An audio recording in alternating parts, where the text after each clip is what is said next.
Today, in our Ask a Scientist segment, we'll be hearing from Dr. Erika La Plante, answering questions about her research on carbon mineralization. How did you come up with the idea to use the ocean water to capture carbon dioxide, and what inspired you to do this? Hello, Josie. Thank you very much for the very interesting questions.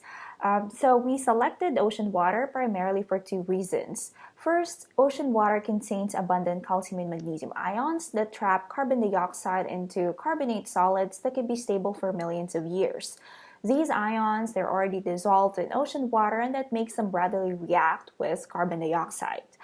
Second, ocean water contains a much greater amount of carbon dioxide than air for an equivalent volume. Specifically, ocean water contains 150 times greater amount of CO2 than air, and this allows us to bypass the capture or carbon dioxide concentration step, which can be energy intensive. I was wondering if there was any way that your process could harm ocean life or change the chemical balance of the ocean water. To address ocean chemistry, a final step of our process involves the dissolution of rocks before discharging it into the ocean, so that we can minimize the differences in the compositions of the ocean water intake and the discharge of our process. Much more work is needed to understand the effects of approaches that seek to exploit the oceans for CO2 management and the implications of these approaches on affecting not only the ocean's chemistry but also its fragile ecosystems.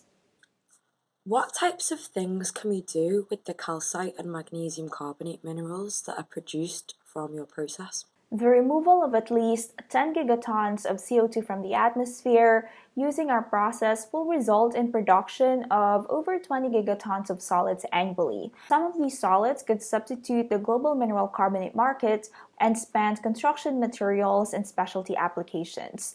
For example, in the US, 68% of produced crushed stone is composed of carbonate rocks.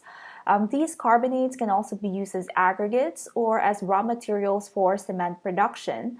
And the solids that cannot be utilized can be disposed of via existing solid waste management strategies. If our process is located near the oceans, then the precipitates could also be redeposited back into the oceans or used for land reclamation and erosion prevention purposes in close vicinity to the process site.